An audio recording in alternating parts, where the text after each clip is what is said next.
Ronald Zincone is an award-winning photographer and educator in the lifelong learning sector. Ron Zincone Photography was established in 2005, and Ron has been Southern New England's #1 traveling teacher of photography, astronomy, and weather ever since. Ronald is a graduate of the New York Institute of Photography and a current student in the Continuing Education Certificate in Photography program at the Rhode Island School of Design. He has been pursuing photography, astronomy, and extreme weather since the early 70s. He has a passion for capturing what he calls on-the-edge compositions, whether it be extreme weather, celestial nightscapes, or nature's landscapes. Photography, more of the science, and this part 2 course is more on the, we get more into the art side, the artistic side, the creative side, compositions. And so, let me just move over these so I can see all the text here. So what I'm going to be doing here is it's going to be, I'm going to be reading these slides to you, and also going to be showing you visuals. There's going to be visuals that's going to be blended in. Certainly at any time, you can ask me questions, and I'll do my best to answer them for you. If you need me to hold up on a slide, or if you need me to reverse or go forward, I can do that. You're also welcome to take notes at any time. And but usually what I tell my students, it's just a lot easier just to get your cell phone and you can take a picture. So any photos you want of any of my slides, just go right ahead. It's just a lot faster that way. Okay. Does anyone have any questions before I begin? Okay. So I will start out. We're going to go over here what we will cover. So this course in photography basics is designed to teach and educate you on the very basics of 35mm photography with an emphasis on digital photography, since we live in the digital age. In this part 2 course, I will introduce you to the art side of photography called composition, and then introduce you to the principles of exposure and light. It is my hope that this course will get you started in photography, learn more about the art and the science of writing with light, and help eliminate any confusion or frustration you may have. This course was created to teach you only what you need to know, the basics of photography, but basics that are important. I hope that this course will be a stepping stone for you to move forward in this visual art.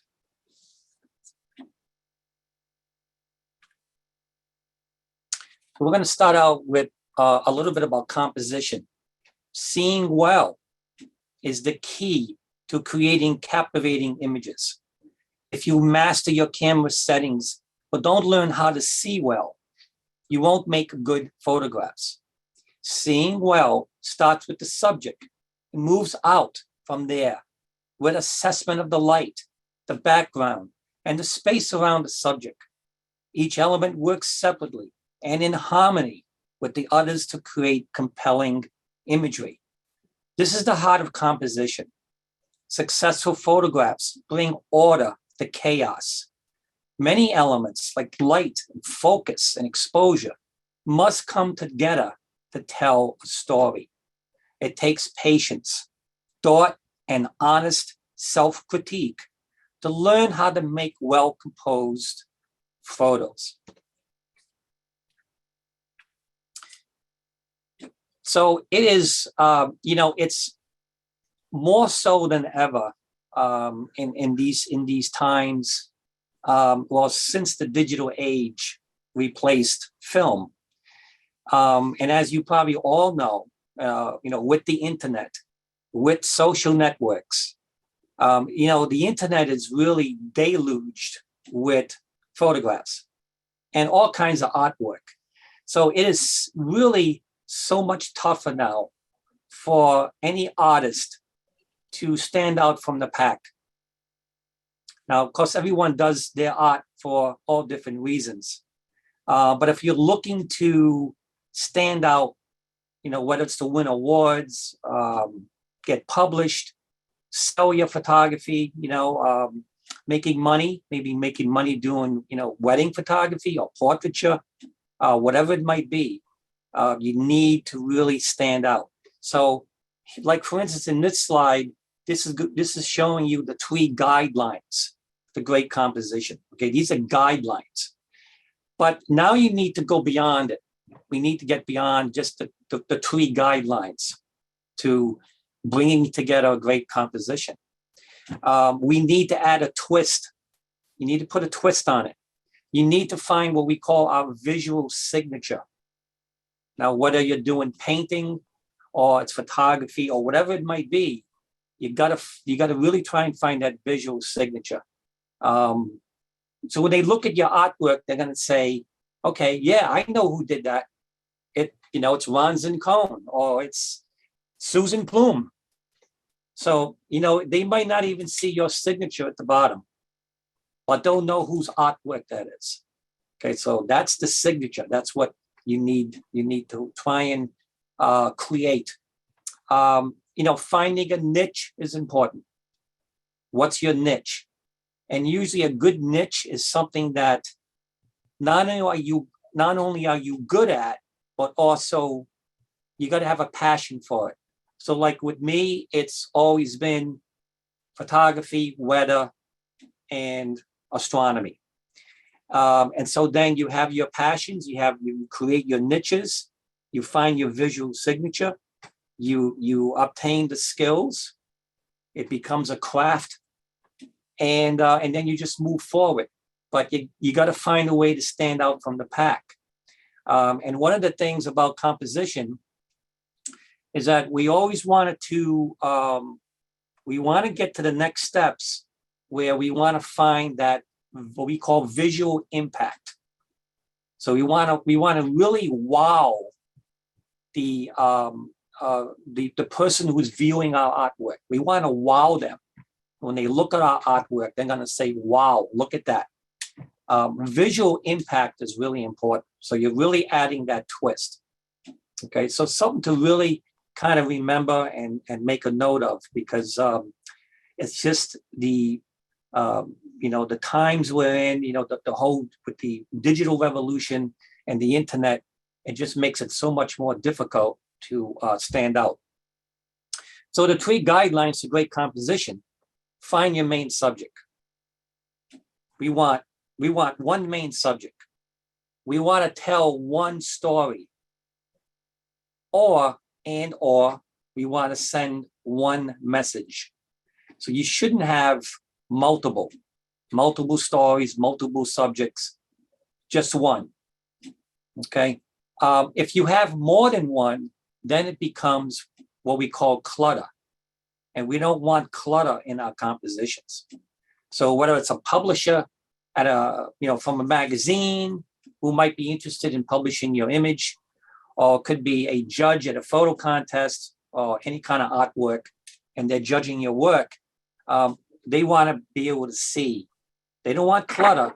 They want to see that nice, simple composition, okay, one main theme. Number 2, focus attention on your main subject.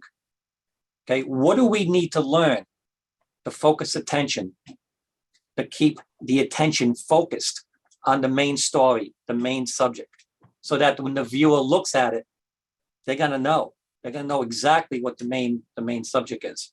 And there are many ways of doing that. And then of course, the 3rd one would be simplified. So keep things simple. The more simple it is, some of your best compositions are just very simple. And there's also a saying, less is more. Less is more. So that's something to really think about and apply in compositions.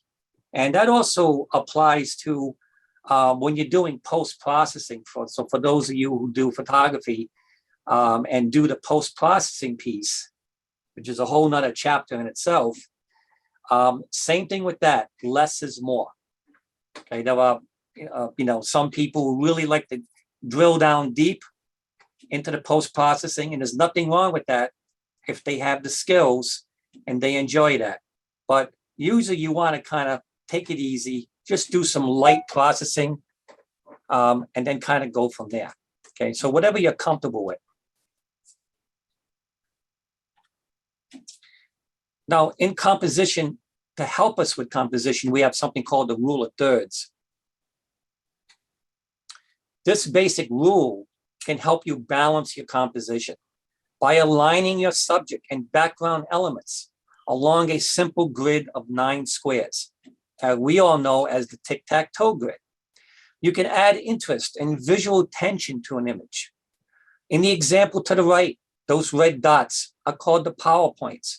And notice that the grid is divided into vertical and horizontal 1/3 lines. Try to place your subject on the PowerPoints and where the lines intersect. Notice too how the lady's face is looking to the left and into the picture, into the photo, into the image. This compositional technique goes back hundreds of years.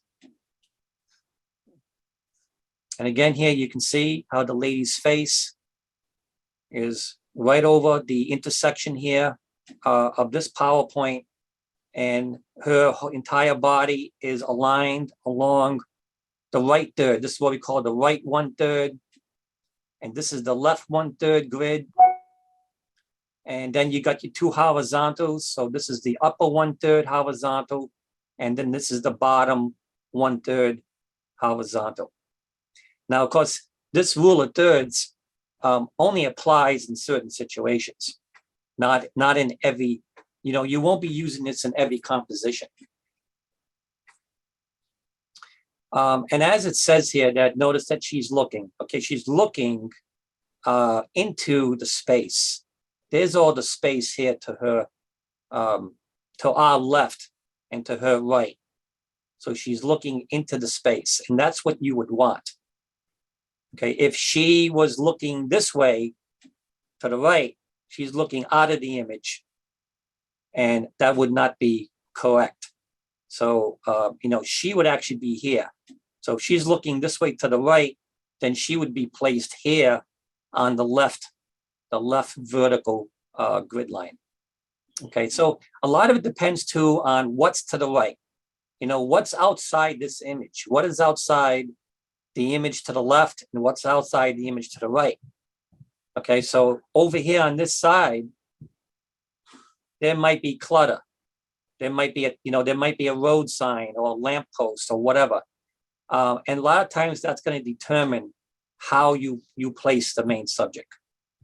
Okay, so it's really important to look all around your viewfinder. This is another very good technique, a good habit, is to look all around your viewfinder before you take the photo. Make sure there's no clutter. It's just as important, if not more important, to leave out than to keep in. Okay, what you leave out can be even more important to your composition. Okay. So another example, rule of thirds. Here the leopard is positioned at the left vertical. The left vertical 1/3 on the top and bottom horizontal thirds. But the leopard is looking into the space towards the right. Again, into the space, into the image. Get into a habit of looking all around your viewfinder or LCD to be sure there's no clutter that will distract from your main subject and composition. Don't press the shutter button until you have only what your composition needs. Clutter such as telephone poles, wires, trash cans, etc., takes away from the main subject. Remember that everything in the picture should be there because you want it to be there. Okay, it has to be important to the story or to the message you're trying to send.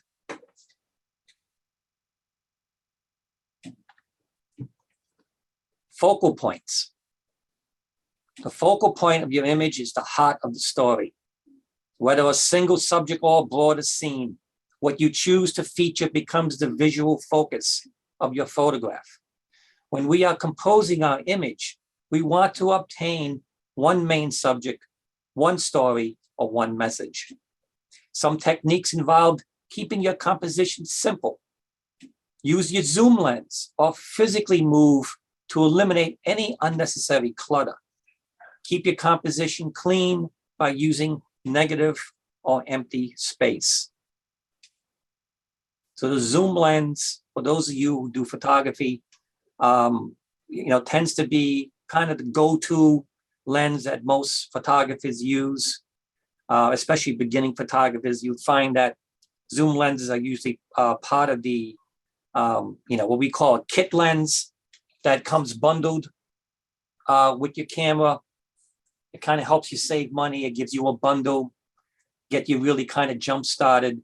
But the zoom lenses, we call variable zoom, it can have an advantage where it's going to give you more versatility.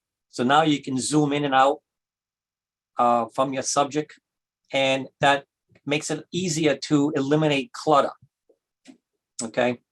As opposed to what we call prime lenses. Remember, there's pros and cons to everything, okay? So one of the really important things to keep, make a note of is that there are a lot of variables in photography. And I'm sure we could say this for, all of art, but there's a ton of variables in photography. Everything in photography is a give and a take. Everything is a balance, okay? Now, the photographer's eye. So this is, again, really important. So what we want to do here, well, I kind of get ahead of myself sometimes, but I'm just going to read what I have here for the text. On the art side of photography, our goal is to develop our photographer's eye, to see things, and not just take snapshots. The best way to improve your eye is to take a lot of photographs, practice, repetition, and so forth, repetition. So with each shot, change something. Don't be afraid to take bad photos. Think of these as notes that will contribute to making of an image with impact. Each failure is a success because you learn from it. Okay, so really important to understand that, make a note of it.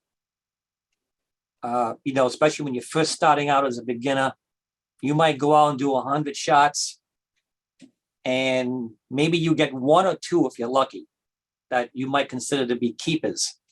And that's going to be pretty normal. As you then, work on your craft and your artistic and technical skills, then you're going to see that with each photo shoot, you're going to get better at it. The next time you go out, you do 100 shots, you might get 5 keepers. And I'm sure this works the same with all different kinds of art, okay? So lots of repetition and practice. We must train our eyes to see great light, subjects, and various other design elements. A professional photographer may shoot 1,000 images with only 0.1% being published. If you go out tomorrow and shoot 300 images and only one's a keeper, you're on the right track. You learn from the 299 bad ones. As you perfect your craft, you will obtain more keepers.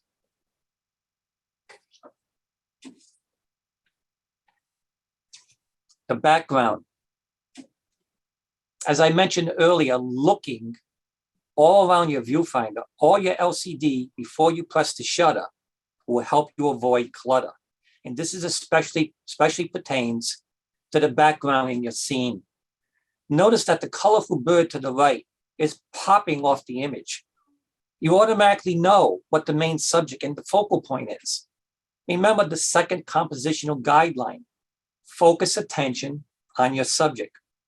One way of doing this is to use what we call shallow depth of field by opening up your aperture. Okay, the aperture is the opening of the lens. See how clean and soft the background is here. We call this bokeh which in Japanese means blur. No clutter can be found. So does everyone kind of see, just look all around the bird.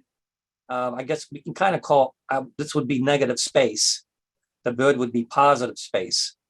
And so all around, it's just a beautiful bokeh, really kind of buttery, soft, but there's no clutter there whatsoever. And that background really, really makes that bird pop. Okay, you want that because that bird is your main subject. The bird is your focal point. And that's where the viewer needs to look. Okay, you need to draw the viewer's eye to the main focal point. And one way of doing this in photography is learning learning about aperture, which is your lens, camera lens's opening of the lens. What we call the aperture opening, where the light comes in. And that aperture is how you're able to control the depth of field. And the depth of field is your range of sharpness. It's your zone of sharpness from the front all the way to the background, from the foreground to the background. Okay, so it's a nice scientific, technical technique that we can learn. It's not difficult, so we can create images such as this. So this is called shallow depth of field, also known as selective focus.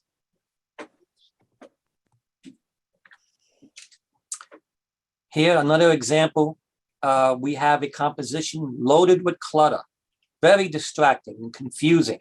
What's the main subject, the main story? What's the message? What we leave out of our compositions can be just as important as what we decide to leave in. If it's in your photo, it's either working for you or against you. Get creative as you figure out how to eliminate distracting elements from your photograph.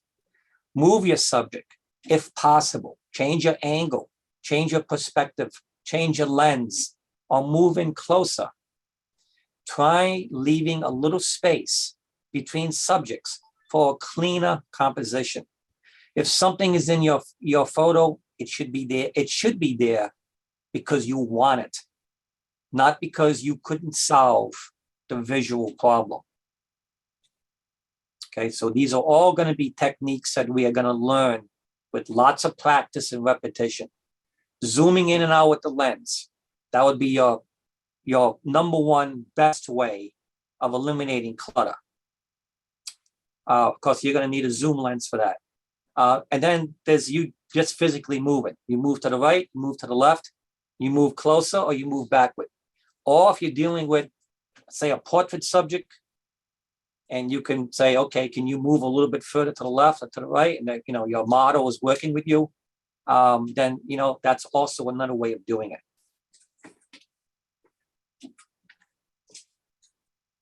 Something called perspective. The angle of photography can say a lot about your subject and how you want to portray it. Think about what your perspective adds to an image. And don't be afraid to try out some unusual approaches to help tell the story more effectively. One definition of perspective is the way we look at things, the experience in life that influence the way we view the world and the pictures we make of it.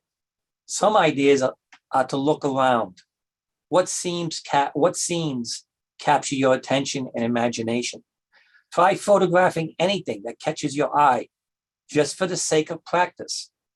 Finding interesting perspective is all about angles. How can you change your position relative to the subject? How does the picture feel different when you lie on your belly or stand on a chair? Practice shooting at eye level or from up above, which we call a bird's eye view, and from down below. If you change your perspective, you may get some unique photographs.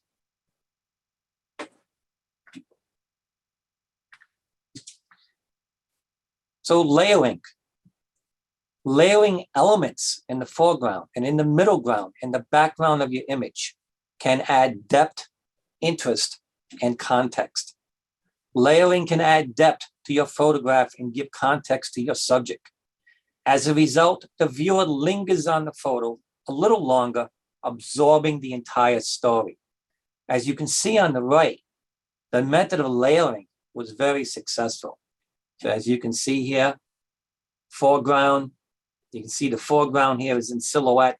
And as we move further back, okay, middle ground and then background, and you can see how we're getting this, creates that nice sense of depth and mood. And of course, it also helps greatly to have the mist in the valleys here, which makes it really nice. There's also a lot of play here of light and dark. And, you can look at any image like this and you could probably go on for a half an hour or more. We can find all kind of different design elements and different things that make it, very, very interesting. Layering is a useful tool for landscape photography. One way to set up layers is through framing. Good layering makes for complex, artful pictures, but it's tricky. Execute each layer carefully by deciding what gets included and what should be in focus. Once again, practice and repetition is important. And don't be afraid to make mistakes. Just learn from them. Train your photographer's eye to see layering in your compositions. Okay, see and create layering.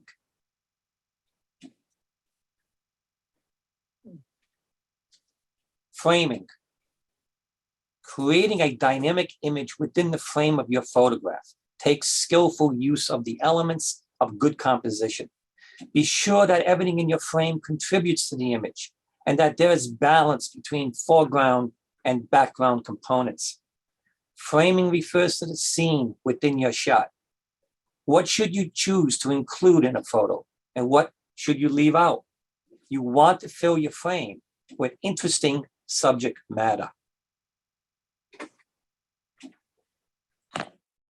Here's a great example of framing.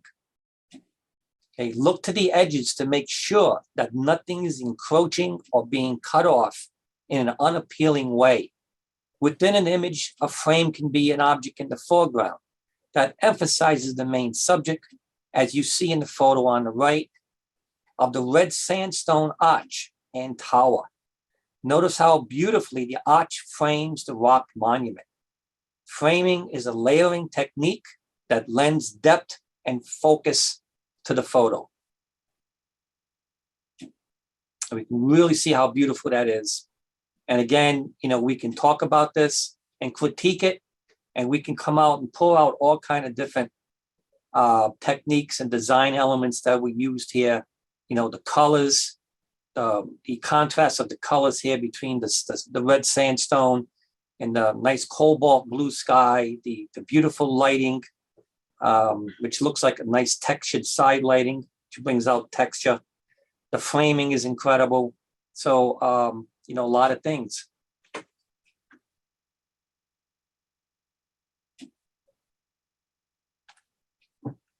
Leading lines.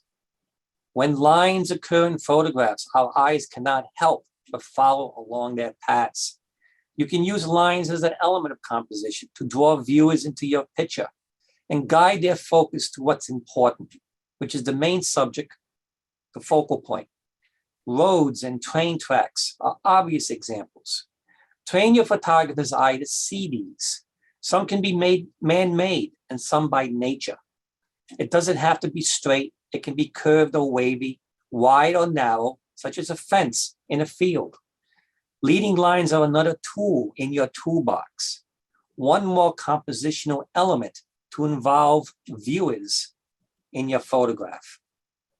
Don't use a leading line to lead your viewers somewhere in or out of the photo that doesn't provide visual interest. And of course, as I say, this applies to all different kinds of artwork, especially painting. Leading lines, you see that used all the time. But yeah, that visual interest, as I said, very important. Visual impact.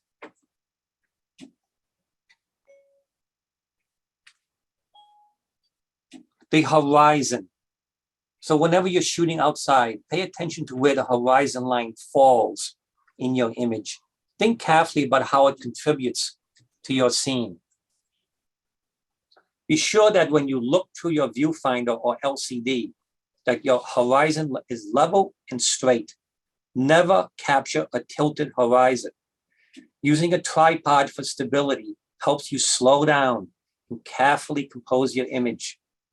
Use your camera's electronic leveler, it's called the virtual horizon, to keep your horizon level. Where you place the horizon is also critical to your composition.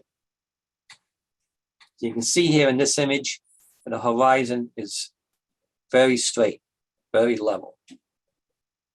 Notice too, we have a leading line with the road.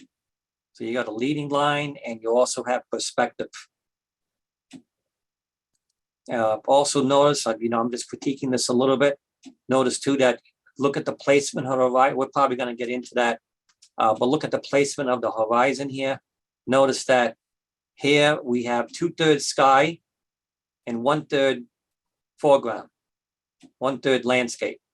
So this is where you're going to choose. Okay, where do you place the horizon? Right, and again, it's probably coming up, and sometimes I like to get ahead of myself, but here the visual impact here is really here in the sky. You can see those beautiful clouds. You can see the beautiful light playing off the clouds, sunset light, beautiful colors. So here we made the sky, we gave that 2/3. Okay, 2/3 visual, landscape, 1/3. So you're going to decide what's going to get where's the visual impact? Is it in the foreground, landscape, or in the skyscape? And therefore, that's going to help guide you as to where to place the horizon line. So as you can see in the image to the right, there is more visual interest in the landscape than the sky.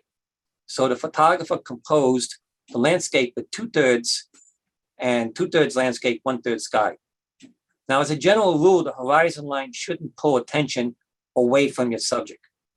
By moving it higher or lower in the frame, you can change the whole perspective of the composition. Now, let's look at another image where the visual interest is in the sky and not the landscape. Okay, once again, you see where the placement of the landscape, very low. And then most of it's in the sky because again, well, obviously you got this beautiful play of light, wonderful golden yellow light playing off the clouds, very atmospheric. You got a rainbow taking place. And so this is where your visual impact is. This is what you want to capture. You certainly don't want to cut off, especially up here on top. So right in here, where it's all that beautiful light, okay, you can see where the rainbow is at its maximum here. So you really want to capture that. You don't want to cut that off. So that's where your visual impact is, okay? Now here's some more tips for horizons. To make a subject look powerful or imposing, frame your photo so that the shoulders are above the horizon line. So we're talking here now a little bit more about dealing with portrait subjects. Or to make a subject look small and meek, shift the horizon line so it's completely above the subject. You'll find that you may need to physically change your perspective to make these effects possible. Crouch down on the ground or stand on a chair. You're in charge of where the horizon crosses your frame. Attention to horizon gives your image a solid foundation. It's an important part of building your photographs carefully, or we could better say, building your compositions carefully.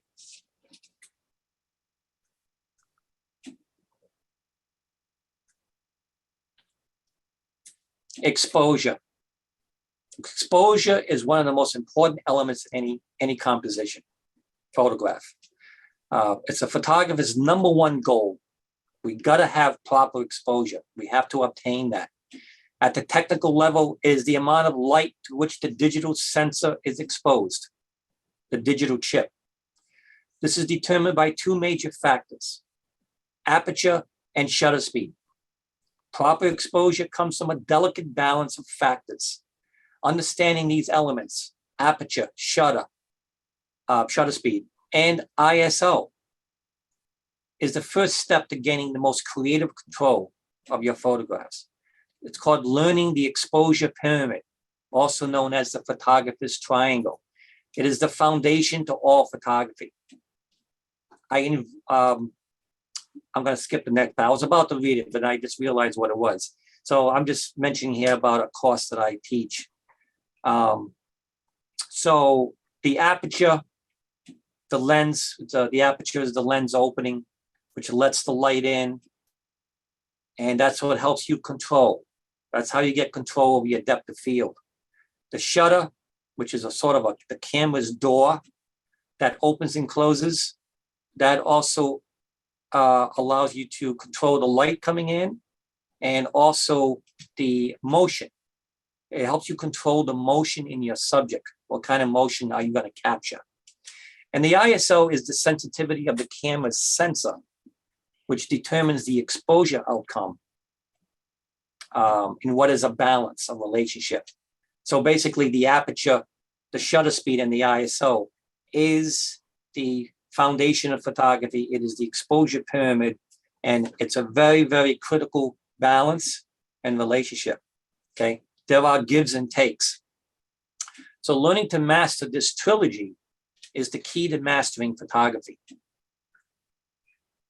And out of that trilogy, you know, the aperture, shutter, and the ISO, there's a very, very special relationship between the aperture and the shutter speed. Very critical balance between the two. So that's something to really make a note of.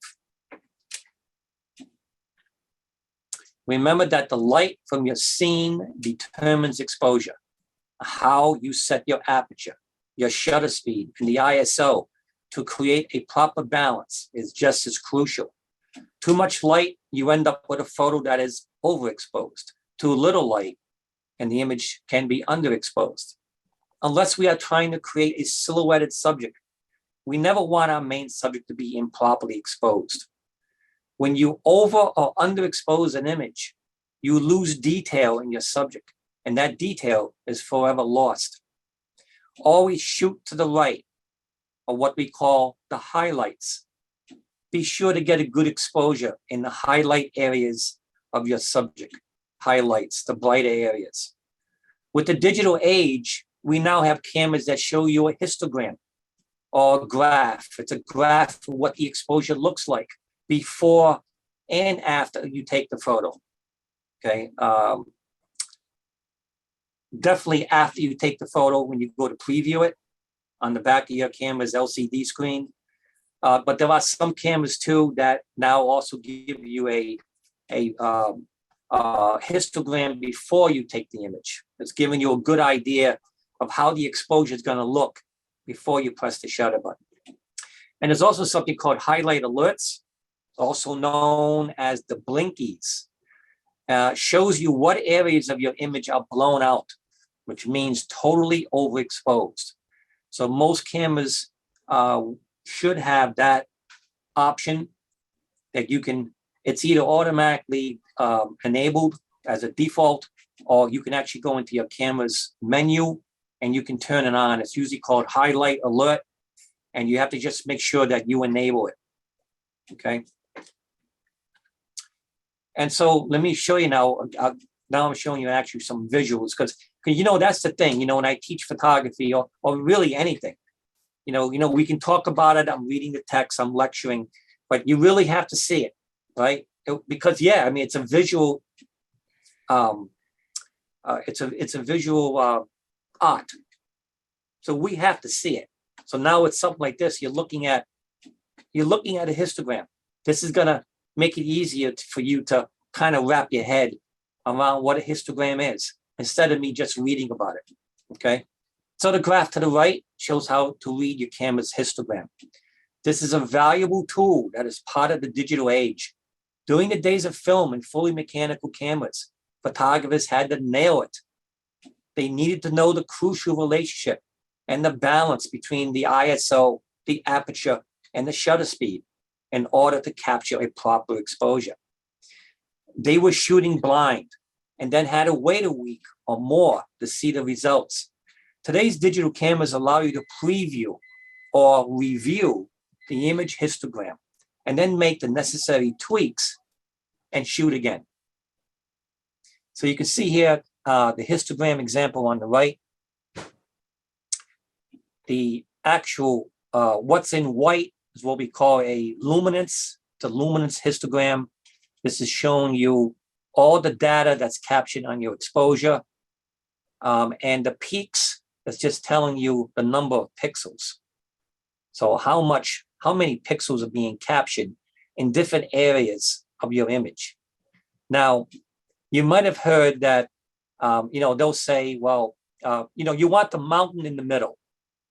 So in a general sense, you can say, yeah, get the mountain in the middle, okay? You want to keep it away from the two ends.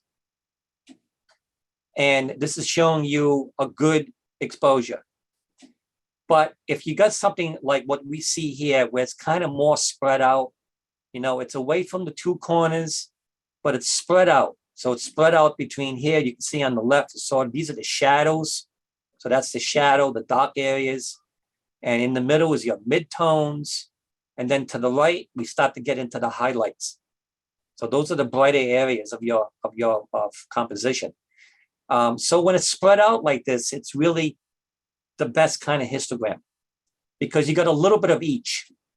And yes, we do want to shoot for the midtones, but when it's spread out, it gives it's a really nice balance of your exposure. So the thing to remember here is you don't want any of this white to actually hit the corners. Okay, so the right corner right here, and you see how it's starting to sort of touch that, and especially if it starts to go up. If you see this white start to go up, that's called climbing the walls, climbing the wall. Just think of this sort of as in a football game with a goalpost. When the kicker kicks the football, you don't want the football to hit the right goalpost. You don't want it to hit the left goalpost. You want it to go into the middle, to the center. Okay. So the right goalpost here, it's going to blow it out. It's going to overexpose. The left side, it's going to underexpose. Okay. So your whites and your blacks. Okay. And this is why we kind of shoot for the midtones. Does that kind of make sense to everybody? Does anybody have any questions? And you're going to see this in your image. Okay, so you're going to go to I'm going to see if I believe I might have a slide coming up, but you're going to look at it in the back of your screen, and it's going to, there's a screen that you would get to when you preview your image, and it's going to show a little thumbnail of your image. And then to the right, it's going to be your histogram. And then to the bottom is going to be all your metadata on how all your settings, your aperture, your shutter speed, ISO, and so forth. And that's going to show you right there. And if you see the histogram, a lot of it here is to the right, then you're going to know when you go to look at your little image, your thumbnail, there's probably going to be a very bright area in that image. There's going to be a portion of it that's probably really bright, might even be blown out. Same thing when it's on the left side. Okay, the dark, the blacks. So it all depends on how much this gets shifted. So just remember, keep it away from the two corners. Okay. And of course, there it is. Like I said, sometimes I get ahead of myself. I apologize. But so here now, this is an example of the highlight alert or the blinkies. But this is the screen I just talked about. So you want to get to that screen. You're going to preview your image. And you might have to hit the button a second time, or there might be another button that's, I think it's called display, DISP, or it might be called something else depending on your camera. And you just want to get to this screen. And here you can see, there's your thumbnail of your image. And here is your histogram. So it's showing you how good the exposure is. And there's all your metadata. Okay, aperture priority mode. This happens to be a Canon camera. Shutter speed, 1/4000th of a second. F-stop, aperture, f4.5. This is your exposure compensation. ISO 200. Automatic white balance. This is the format that you shot in. This is going to be the image size. So a lot of all your metadata is here. But notice what the highlight alerts do. Well, let me read the text. You can set your camera to enable highlight alerts, known as the blinkies, as you can see here in the black. As you can see, image to the right, those black areas would be blinking to indicate where in your image the detail is totally overexposed, blown out. Notice the histogram to the right of the thumbnail. It clearly indicates the overexposure. Okay, see right here to the right? Your next step would be to tweak your settings, such as using exposure compensation to reduce the light coming into your lens and camera. So this is what you do. You take your image, you use all your skills that you've learned, your craft, you put those to use. Remember, you're going to combine the art and the science now. Remember, this course tonight is on the artistic side. My part one is more on the science, the technical side. But you got to master both, and you bring those together and take your photo. Now, I'm a believer in getting it right in the camera. I want to get it right in the camera. I want to use all my skills. I don't want to be a slave to the computer later. Remember, less is more. I don't want to do a ton of post-processing, okay, even though you do have to do some. And so, you know, you're going to get to this image. You're going to preview it, this screen, and you can see right here. See how the histogram, most of the white is shifted to the right. It's shifted towards the highlights, towards the right corner. And the thumbnail is showing you, okay, with the blinkies, what areas are overexposed.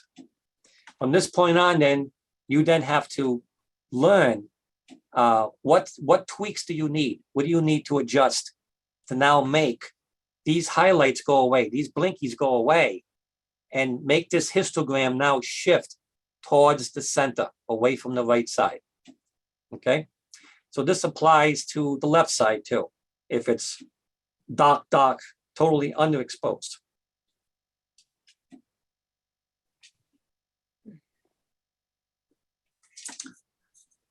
Focus. A strong photograph has an area of sharp focus somewhere in the frame. Aperture, shutter speed, and the focal length contribute to focus in different ways. Understanding each is critical to creating and controlling focus in your compositions. Now, first, let's not confuse focus with depth of field. The photographer has a choice to set the lens to autofocus or manual focus, using the focus ring on the lens. Autofocus is usually the best mode when photographing wildlife or any kind of action subjects because it works faster. Manual focus is best for macro, landscape, and also astrophotography. A photographer's number 2 goal is to obtain a technically sharp image. There are a ton of variables in photography, lots of art and science. The quality of your optics also play a key role in the sharpness of your images. The depth of field is all about the zone of focus, or how much of your image is in focus. For example, if you want only the foreground to be sharp, because that's where your main subject and the focal point is, then open up your aperture. The middle and the background will be soft. This is what we refer to as selective focus, shallow depth of field, and the bokeh. If you want your foreground, middle ground, and background to be all in focus, then you want a lot of depth of field. And what you need to do then is close down the aperture, the opening of your lens. Your choice of lens focal lengths, the focal length of your lens, will also play a role in depth of field. Wide-angle lenses capture more of the scene and have more depth of field. Will give you more depth of field from the foreground to the background. Long focal length lenses like telephotos compress the scene and capture a narrower area and creates shallow depth of field. So much is based on the subject. So much is based on the subject you are shooting. The lens focal length. Is the lens set to autofocus or manual focus? What's the optical quality? Are you hand holding or using a tripod? What's the autofocus points? And of course, your vision. So remember to always invest in your lenses. Okay, getting a good camera is important. Do your research, do your homework, but always invest in the lenses. That's where you want to upgrade. The lenses is going to give you, the higher the optical quality, the better the resolution is going to be. And that's going to be especially important if you are printing and especially enlarging your prints.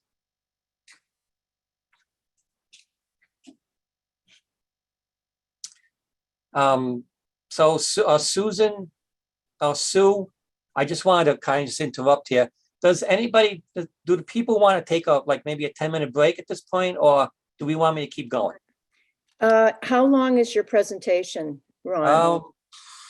I got kind of a few more. I don't see a count on it. I have to get out of the screen and see how many I have. Well, that's all right. No, I think we should just keep going straight through. All right. I just wanted to be People sure. can in take case little someone breaks, wanted to- you know, if they Okay. want, but yeah. All right, very good. So depth of field, again, mastering depth of field will allow you to bring exactly what you want into focus. Shallow depth of field, as you can see on the right, can make a small detail pop against a soft background. While great depth of field, as we will see in the next image, will keep more of the scene in focus. Either way, aperture is your most powerful tool to define what stays sharp. Okay, aperture, the lens opening. Shallow depth of field is created by opening up your lens aperture. As I said earlier, I repeated, selective focus, bokeh. Okay, beautiful bokeh. Shallow depth of field is also very useful for portraiture. So when you're doing portrait, you're doing portrait images, you want the person's face. That's what's got to be, it's got to be great. It's got to be great look. It's got to be pleasing. And, you want them to pop. You don't want anything behind them to be, you don't want to show that clutter because it's going to take away. So notice here in this image to the right, look how beautiful that leaf, not only the beautiful light on it, look at the way that's just popping, like we saw with the bird earlier. And look at the background. Okay, so right here, sort of towards the middle ground here or towards the background, you kind of see, there might be another part of it. This is part of a twig or branch and something here, but you can see that most of it's all, it's getting soft as we get towards the back. Okay, so that really focused the attention on the focal point. So very good for, possibly macro subjects, close-up subjects, and portraiture. Now here, as you can see on the right, now we're closing down the aperture, and which is the lens opening, closing it down, less light's going to come in, which is for the exposure. Here it's given us maximum depth of field. Everything from the foreground to the background is in focus.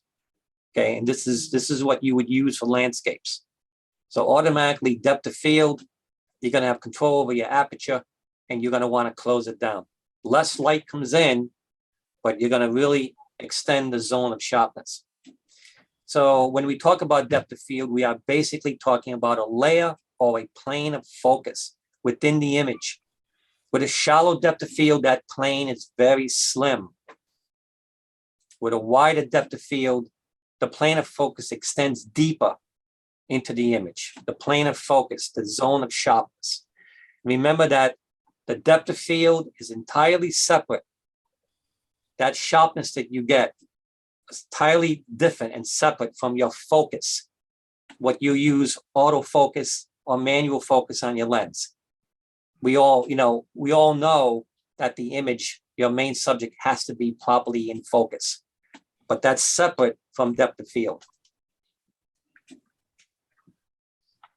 So 3 ways to control depth of field is the aperture of your lens, the focal length of your lens, and also the camera to subject distance. So you as the photographer, your camera, the closer you get to your subject, the more shallow the depth of field. The further back, the more depth of field. So there's 3 different ways of controlling what your depth of field is going to look like. Bracketing. Term bracketing goes back to the film days. Simply don't put all your eggs in one basket. Back in the days with film, it was 39 cents per click. So we were very careful in capturing images. With digital, it's easier to become shutter happy.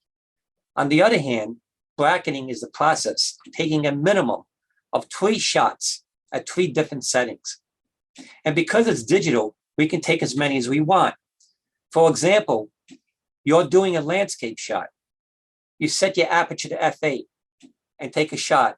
f11, you take a second shot, and then f16, you take a third shot. Now, those we call those f-stops. So those are your aperture stops that you would control by learning how to do that on your camera. It's very, very simple.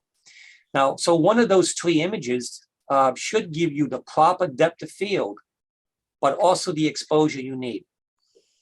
Okay, bracketing is done on aperture, shutter speed, exposure compensation, and the ISO.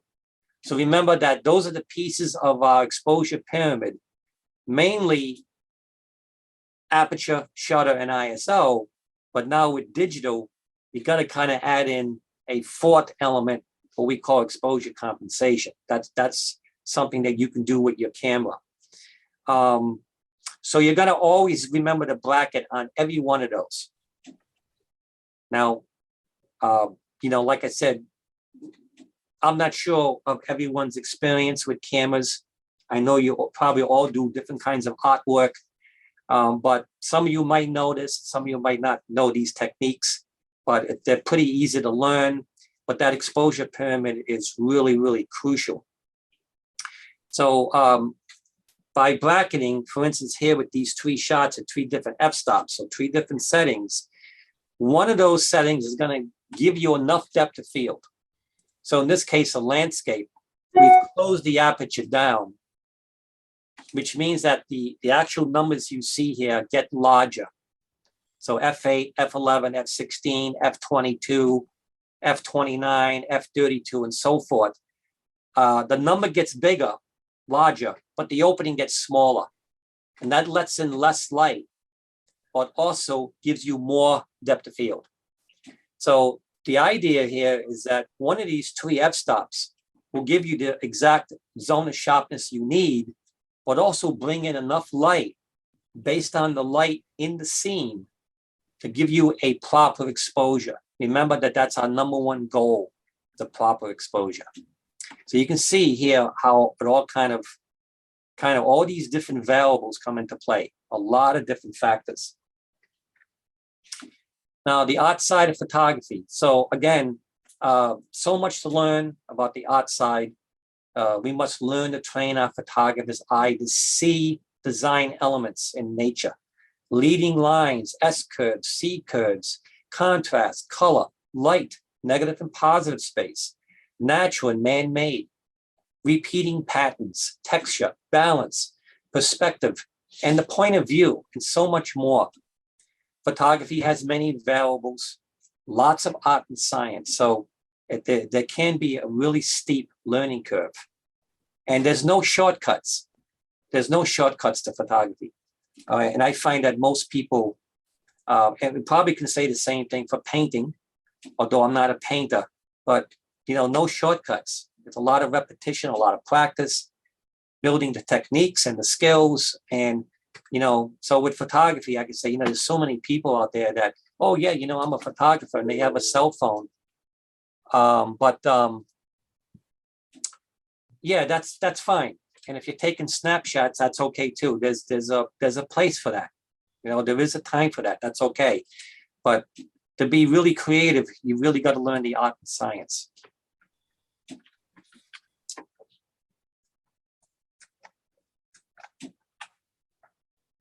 Okay, let's see. Looks like I got a little technical problem here.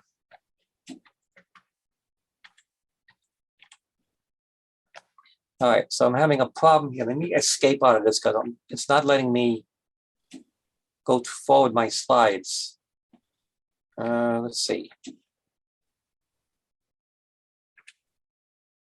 All right, here we go. All right, somehow I guess we had a little glitch.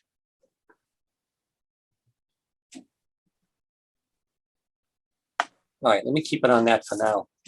So here is an example of the photographer's triangle, exposure pyramid. Okay, the crucial balance relationship between the aperture, the shutter, and the ISO.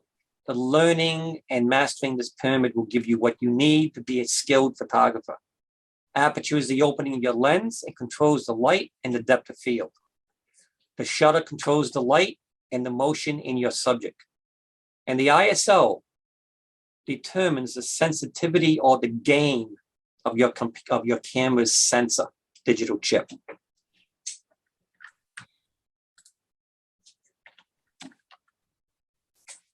Chasing the light.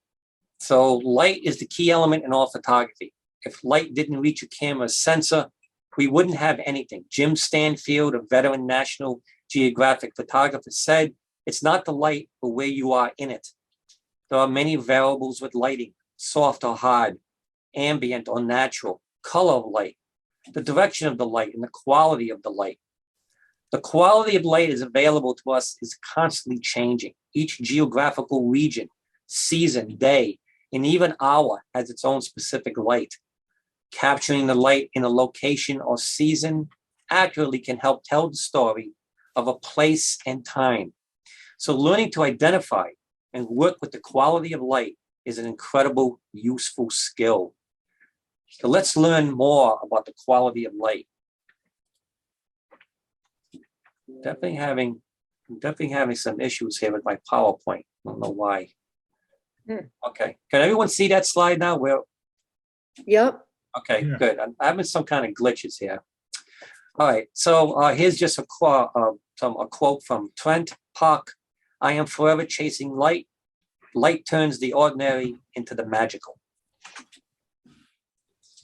Hard light comes from a single source, usually a bright one like the sun, a spotlight, or a bare light bulb.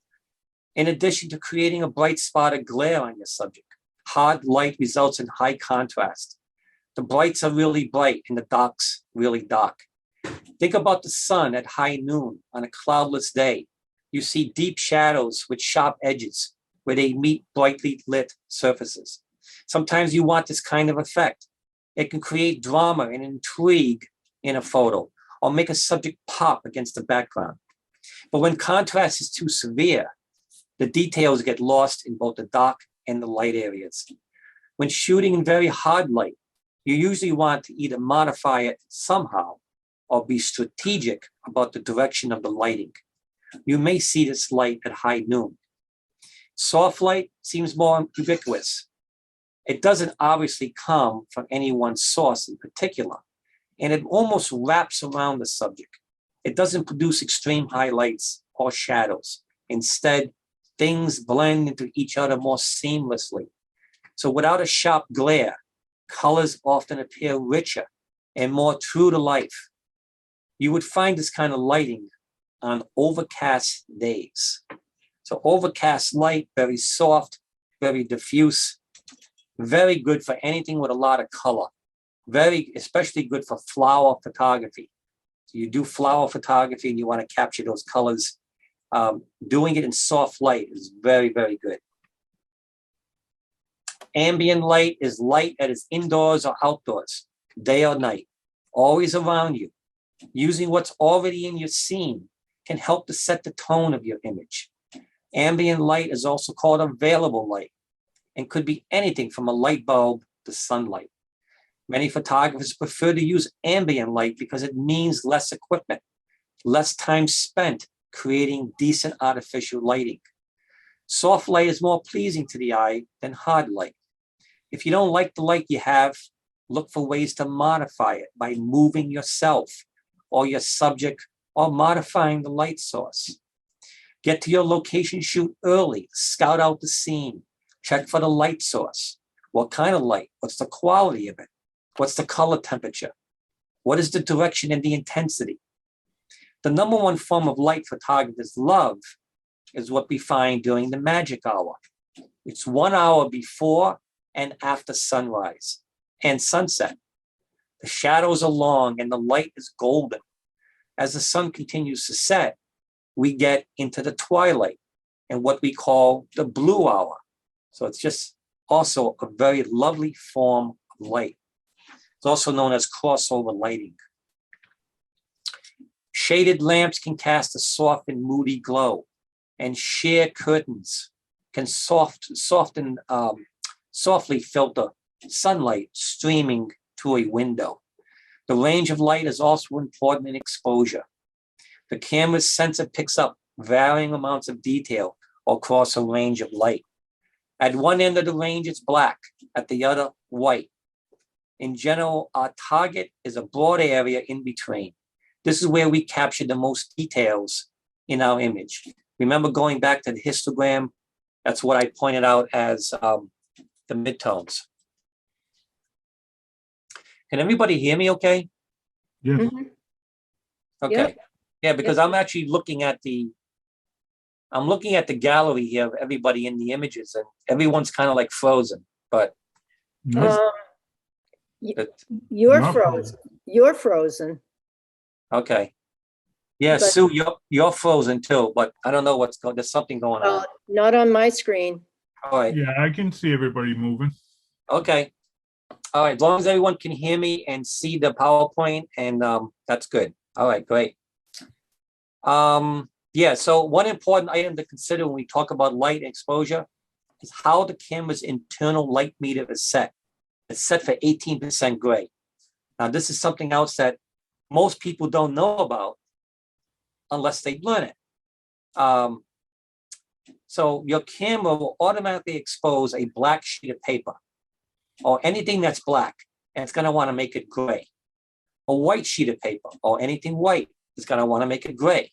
This means that the black sheet of paper, which we see as black and should be black, appears gray in the image. And obviously gray is lighter than black. So therefore it's overexposed. And now we vice versa. The white paper appears gray in the image, and so is underexposed. But it's seen as white and should be white. So something that's white is now going to look gray. Gray is darker than white, so now it's underexposed. Okay, and this is all because of the factory defaults that they put in. You know, the camera sensor automatically is set for 18% gray. So anything between the extremes of black and white are called the midtones. Remember the histogram, the midtones in the middle, the shadows to the left, the highlights, the brights to the right. Okay. So this is just something to remember, because if you're shooting something that's black, or something that's white, like for instance, a great example here is snow. So I'm already giving you a tip here. You go, well, we're going to get snow on Friday. So go out, and you don't even have to wait for snow. Just use a white piece of paper or something black. But the test is, just do a shot. And for instance, the snow is supposed to be white. And it's going to come out looking a little bit gray. Okay, so that's because of the 18% gray. So what you would have to do is you're going to use something called exposure compensation, and you're going to expose it for one stop more. You're going to add a stop, and that's going to then make your snow appear white. Okay, but you wouldn't notice unless you learned it. Okay. Okay, I'm having another technical glitch here. Okay, here we go. There's something going on. It might be on my end. I don't know if it's my internet or what, but all right, can everyone see this lady's face? Mhm. Yes. All right, Yes. good. Because I kind of lost it there for a minute. All right, overhead lighting means the light comes from above. When shooting portraits, this can be effective. Try having your subject look up. I'm kind of going. Yeah, I apologize for this, but I'm having some technical problems. All right, can everyone hear me? Yeah, Yes. Okay, and you can still see the image? yep. All right, I'm having something going on here. Okay. Hmm. Try having your subject look up towards the light to avoid shadows being cast down on the face, as you see in the photo to the right. A reflective source beneath your subject can also help fill in unwanted shadows from the chin or the nose and the brow. It's what we call fill light. It's one of the uses of flash or any kind of other studio lighting. Okay, you want to fill light, you want to fill in the shadows, you want to bring out the detail. Ghost lighting is just like when you held a flashlight under your chin to tell a scary story as a kid. The light coming up from below can be unflattering and creepy. A good choice if you're aiming for an eerie effect. Rembrandt lighting. I'm sure we all know that name. Named for the painter, is a 3/4 angle on the subject, on the side and a little bit in front. This positioning means the side of the face closest to the light source is well lit, while the other side has a balance of soft shadows and spill light. The distinctly shaped shadows created by this type of light lend subtle drama to a portrait. And you can see how really beautiful that is. I love the catch lights, definitely the play of light, the dimensions. It's just amazing. Hatchet lighting or side lighting is when the light is bright and harsh on one side of the subject, while the other side is in shadow, sort of like the half moon. In portraiture, this effect can be maybe moody and dramatic. Backlighting is when the light source is directly behind the subject. With transparent or translucent subjects, this can illuminate details that might otherwise be obscured in different light, like the delicate hairs on a baby's head. This is also called silhouette lighting, because if you expose for the light source and your subject is opaque, it will look completely black with a halo of light around the edges. And you can see that here, just really fascinating, really stunning. Backlighting in a landscape, a wonderful light to create silhouetted subjects. The playful kids, which is the main subject here, silhouetted because the source of light is behind them in the sunset sky, which is beautiful in itself. So this is known as backlighting. And here you're creating a silhouette. So if that's your intention and it looks really fantastic here, then it's great, it works. But remember, we try and want to do what? Here, the kids are all black, totally underexposed. You've lost all the detail. So normally we want to find a way to put light in. We want to fill in the shadows to get that detail back. But here, it's being used as a silhouette. It's really, really wonderful. And also that really contrast of light between dark and light and that beautiful warm sunset background. Side lighting in a landscape, also known as textured light. You can see here, beautiful, great for landscapes and textured structures. This lighting is often seen during the magic hour, when the sun is low to the horizon.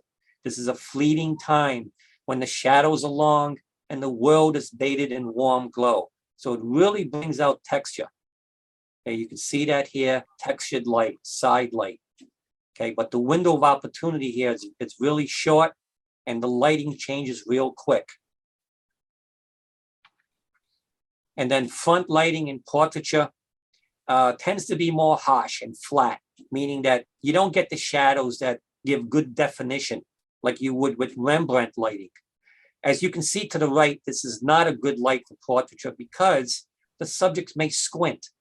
Soft, overcast light or side lighting is probably better for outdoor portraiture. But again, remember, you don't want the light to be so bright, even with overcast light where the subject is going to squint.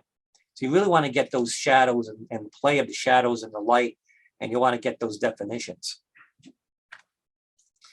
And here you can see in this example, overcast soft lighting used here on overcast, cloudy days is wonderful in that it diffuses, spreads out the light. This light also makes colors pop, great for flower and portrait photography. And notice too that in this image, look at that beautiful bokeh. Okay, look at the shallow depth of field. Okay, she's our main focal point. She's sharp. But as we go further back, she's foreground, he's middle ground, and the bridge is the background. See how it gets more softer as we go further back. So this is a shallow depth of field. The aperture is open, more light comes in, and it really makes her pop. She's the focal point. But notice how too he adds, he's adding to the story, right? This is a couple, and there's a great story here. The smiles, great story behind it. They're holding hands. So therefore, yeah, he's a little softer, but he's still sharp enough where what he is. It's a guy and probably her boyfriend or whatever. So this is how you can control depth of field. It's a skill. Okay, color temperature is the temperature of the light. Light comes in different colors that we describe on a temperature spectrum, from warm, red and yellow toned light to cool, blue and purple tone light, or blue and purple, blue and green. Blue and green tend to be your cooler colors, and then warm colors like red, yellow, and orange. The color of your light and your subjects can interact to create a color palette and set a mood for your photographs. The camera captures true colors, while our brains correct and what we see to the color we think it should be. Our brains think all light should be white, just like the sun, the ultimate source of white light. So when our eyes come across a colored light source, our brains auto-correct. The temperature of light is measured in degrees Kelvin. When a light source is really hot, it gives off white light, like the sun, which on a clear day may register around 20,000 Kelvin degrees. When a light source is cooler, it glows red, like the coals of a dying fire. The waning light at sunset may register around 2,000 Kelvin. Sunlight at noon is considered neutral or white, and is the standard to which the color temperatures of all other light sources are compared. White balance is the mechanism by which we correct an image to make any white in the frame look neutral. Your camera may have pre-programmed white balance settings that can adjust for color temperature in shade, fluorescent lighting, incandescent, or tungsten lighting, and more. Fluorescent bulbs emit blue light so that the setting will add a slight magenta cast, while a typical tungsten bulb emits yellow light, so the camera will add a cool tone to the image. Depending on the model, your camera may also have an automatic white balance, AWB, setting, which sets the white balance depending on what type of light the camera detects. This auto setting is not 100% to be sure, so be sure to preview your image captures. Of course, white balance settings can also be changed in post-production. And there's just a chart here to the right, gives you a good review of white balance settings. Selecting the correct white balance on your camera should be one of the first things you do. So you want to assess the type of light your subject is in, and then go from there.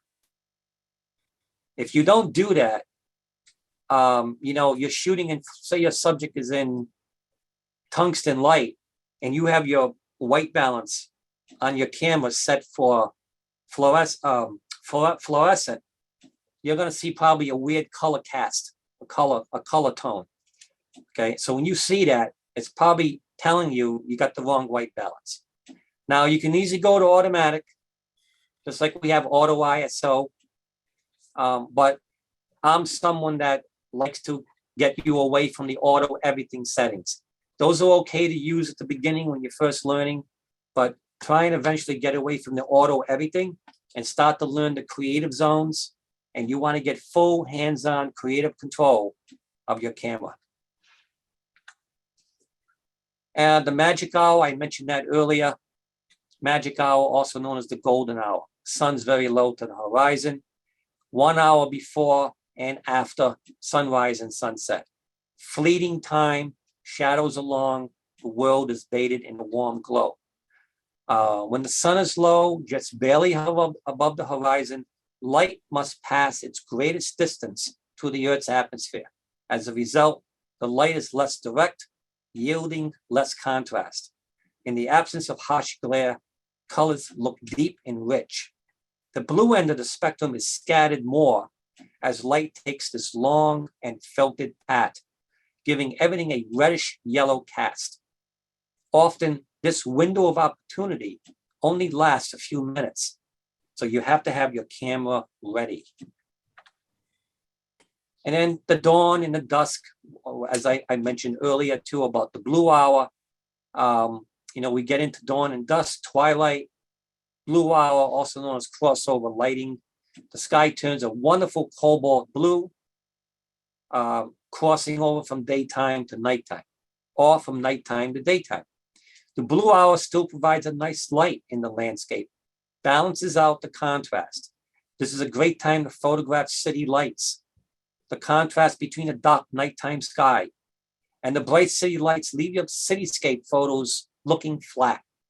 The lights from skyscrapers and monuments glow against the pastel colors of a sunset or sunrise, letting you capture more details with less contrast.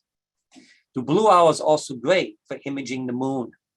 The cobalt blue sky as a background and the light level helps to cut back on the contrast with the moon. A nighttime dark sky and the moon would be much higher contrast, and the moon would get overexposed. So again, just like a half a moon, half the side is black, the other half is bright. You do a bright moon against a black sky at night, you're gonna most likely blow out the moon, or you're gonna underexpose the rest of the surroundings because it's too dark, unless you start getting into composites, and that's a whole nother book. Okay, so do the moon with a nice twilight sky, got that nice cobalt blue sky twilight, and you're gonna see how beautiful that looks. And that leaves enough light into the landscape where then you can actually get detail in your landscape to go with the moon. Okay, same thing with cityscapes. Okay, some final information. Set an ISO of 100 to increase your resolution. Dynamic range with less digital noise. Change this setting only as a last resort or if you are shooting in very low light. One drawback to the digital age is that it's easy to become shutter happy. So we find ourselves shooting and accumulating thousands of digital images. This takes up more space on your memory card, your computer files, and your external hard drives. Learn to slow down and be selective in what you capture. Remember, garbage in, garbage out. We must become very efficient with our process and the workflow, starting from the time we captured the image in the camera to the post-processing stage and how we archive. When reviewing your images for critical editing, be sure to preview the image on your computer screen at 100%. Look for focus, the exposure, digital noise, what's your depth of field, and what's the motion in your subject. Okay, on the back of your camera, the preview on the LCD screen is great for a preliminary edit, but your critical editing takes place on your computer, on a big screen, a big monitor at 100%.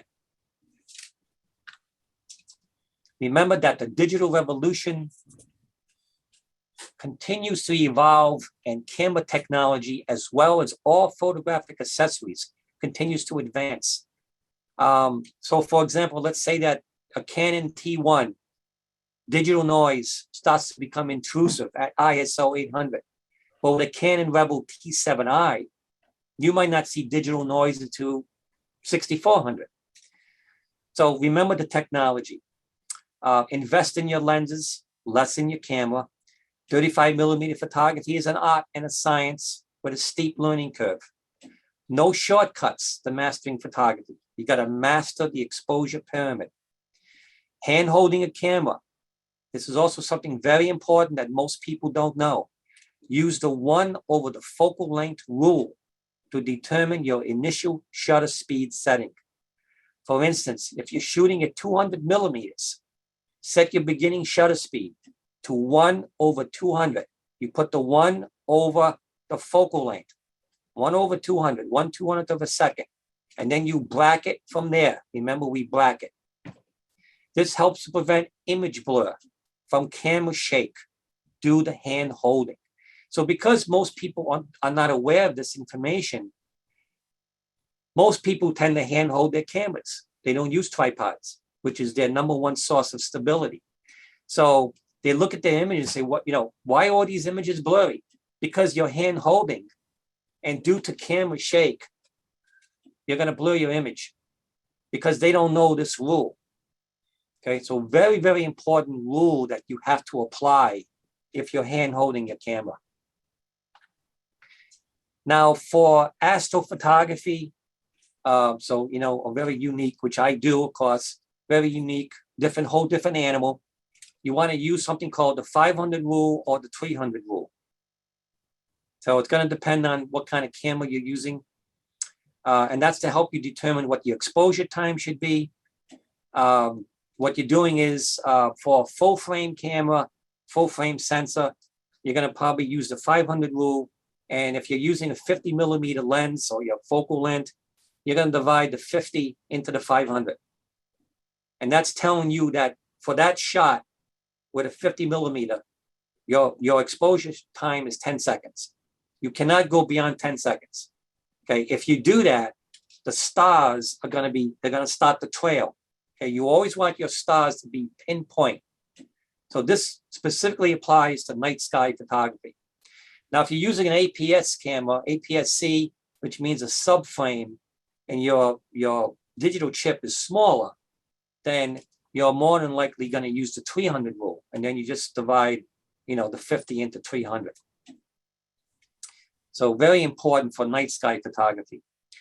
Always clean your optics before your photo shoot. This includes the front and the rear objectives. Clean your viewfinder, your LCD, your mirror, and your pentaprism. Use a Giotto rocket blower to get the dust off, and also some kind of either an optical cloth or something called Zeiss wipes, which I highly recommend, which has a cleaning fluid on them. All these are very safe, but just make sure that you're using the good stuff, the safe stuff.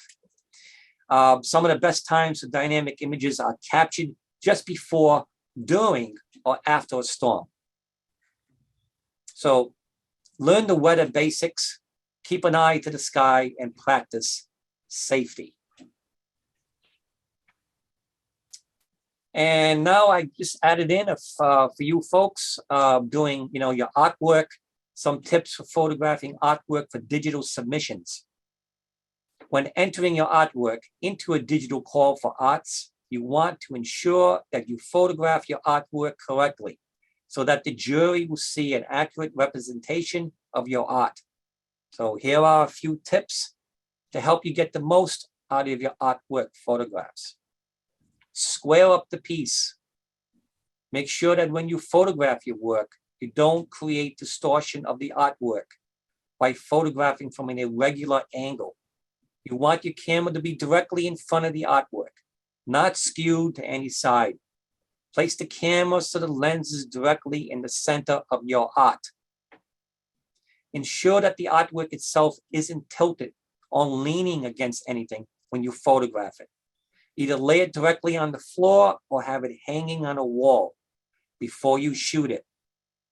Your best option is to use a tripod to ensure no camera shake and blur. No direct lighting or flash. You want to turn off the camera flash in order to avoid getting sharp glares on your digital image. Turn the camera flash off. Use as much indirect light as possible. Natural light comes in a building from outdoors through large windows, provides a nice natural lit surface to photograph on. Just as with the camera flash, don't have direct sunlight hitting your artwork before you photograph it. Taking photographs outside on a cloudy day often results in great even lighting across your artwork. Take multiple shots. You want to photograph your artwork so that the entire piece is visible. In order to show some of the detail in your artwork, take an up close or macro shot of the art. When submitting your entry to an art call, upload multiple images to give the jurors the ability to see fine details in your artwork. Use a mid-range zoom. Depending on cameras and lenses, some distortion can take place at focal lengths that are all the way in, all the way out. Place the zoom on your camera at a mid-level range. Then physically move the camera closer or further away from your work to get the artwork to fill the viewfinder and the camera sensor. Photography before framing and varnishing. While this isn't a requisite, it is sometimes easier to photograph your work before it has been varnished or framed. Varnish can sometimes cause a glossy finish, which creates highlight burns when photographing. Some frames can cast shadows onto the artwork, causing an uneven distribution of light. And post-production. Use a digital imaging program to touch up the finished shots before you submit them to their final destinations. Make sure you square and crop the photography. Check for an uneven light. Zoom in and out to check for image crispness or blur, and check the image saturation.